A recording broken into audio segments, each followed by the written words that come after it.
Hi, everybody. Welcome to Dan on Sports Picks for Kicks, week number 6. I'm already off to a terrible start. If you read my newsletter, you know that I picked the Philadelphia Eagles to beat the New York Giants and to cover the 7-point spread. They did neither, as the Giants had an impressive win over the Eagles. I'll get back to that in just a moment. So I'm already off to an 0-1 start. Sunday in London, it's the Denver Broncos against the New York Jets, the winless New York Jets, I might add. At last check, the Broncos were 7.5-point favorites. Take the Broncos. They will cover the 7.5 points. Then you have the Patriots going up against the Saints. They're playing that game in New Orleans. And the Saints, at last check, and we're going off of DraftKings, the Saints were getting 3.5 points. I say take the Saints over the Patriots with the 3.5 points for New Orleans. San Francisco playing Tampa Bay, and the 49ers are getting 3 points over the Bucs. Take the 49ers with the 3 points. And then you have the Lions going up against Kansas City in Kansas City. Lions getting 2.5 points. Take the Detroit Lions in this one with the 2.5 points. So there's my picks for kicks week number 6. Now, a couple of other points. Listen, I've been one of the biggest critics of Brian Daboll, but let me tell you something. The New York Giants are saving his job, and I don't have a problem with that. If the Giants play the way they did against the Philadelphia Eagles on Thursday night, one of the most complete performances by a Giants team in years, then Daboll deserves and his staff deserve to be employed. I mean, suddenly Jackson is the man. The Giants quarterback, Jackson Dart. And then you've got Cam Scadaboo, the running back. I mean, this is incredible. They're going to be the most popular Giants in a long, long time. Their uniform jerseys are going to sell out, and the team is 2-4. That's how much the New York Giants, when they win, really control the sports narrative in greater New York. And I'm telling you right now, the Giants, if you're a Giants fan, suddenly there's hope.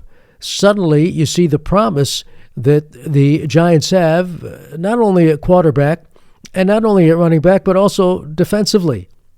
A lot of good things came out of that Giants win on Thursday night over the defending Super Bowl champs. And I don't want to hear about injuries. The Eagles have injuries. All teams have injuries. The Giants have injuries. One of the top receivers in the league who plays for the Giants, Malik Neighbors, is out for the season.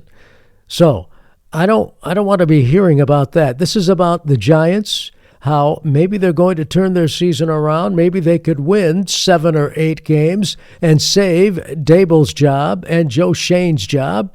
Maybe it happens.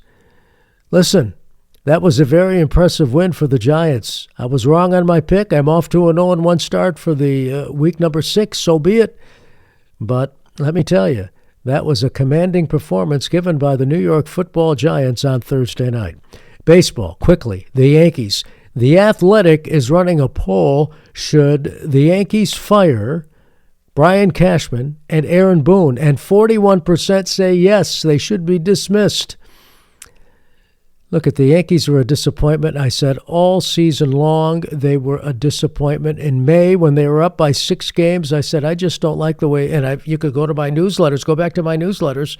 When I wrote about it, I said there's something about this team just doesn't jive. Then they fell out of first place. Now they made a run in the last month of the season, but remember they fattened up against weak teams. The White Sox, the Orioles, they fattened up against those teams.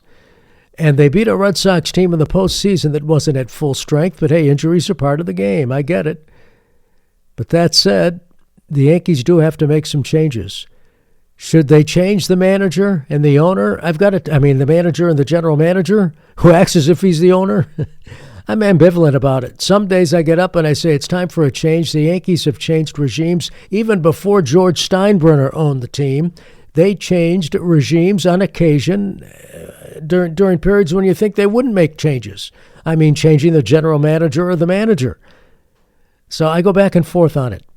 But there's no question that the New York Yankees have been a disappointment. Yeah, they make the playoffs every year, but this is the New York Yankees. They've won 1 World Series in this century. 1. You can say two if you want to count 2000 as being part of the 21st century. And they've won some pennants. But the New York Yankees have not won a World Series in 16 years. So they've got some issues to address, and the owner, Hal Steinbrenner, has some issues to address, whether to keep Aaron Boone and Brian Cashman, or keep Brian Cashman and tell Aaron Boone, thanks, but it's time to move on.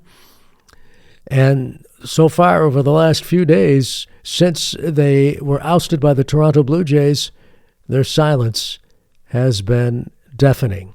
Meanwhile, a lot of exciting baseball still. Tonight, big game, the Chicago Cubs against the Milwaukee Brewers in Milwaukee.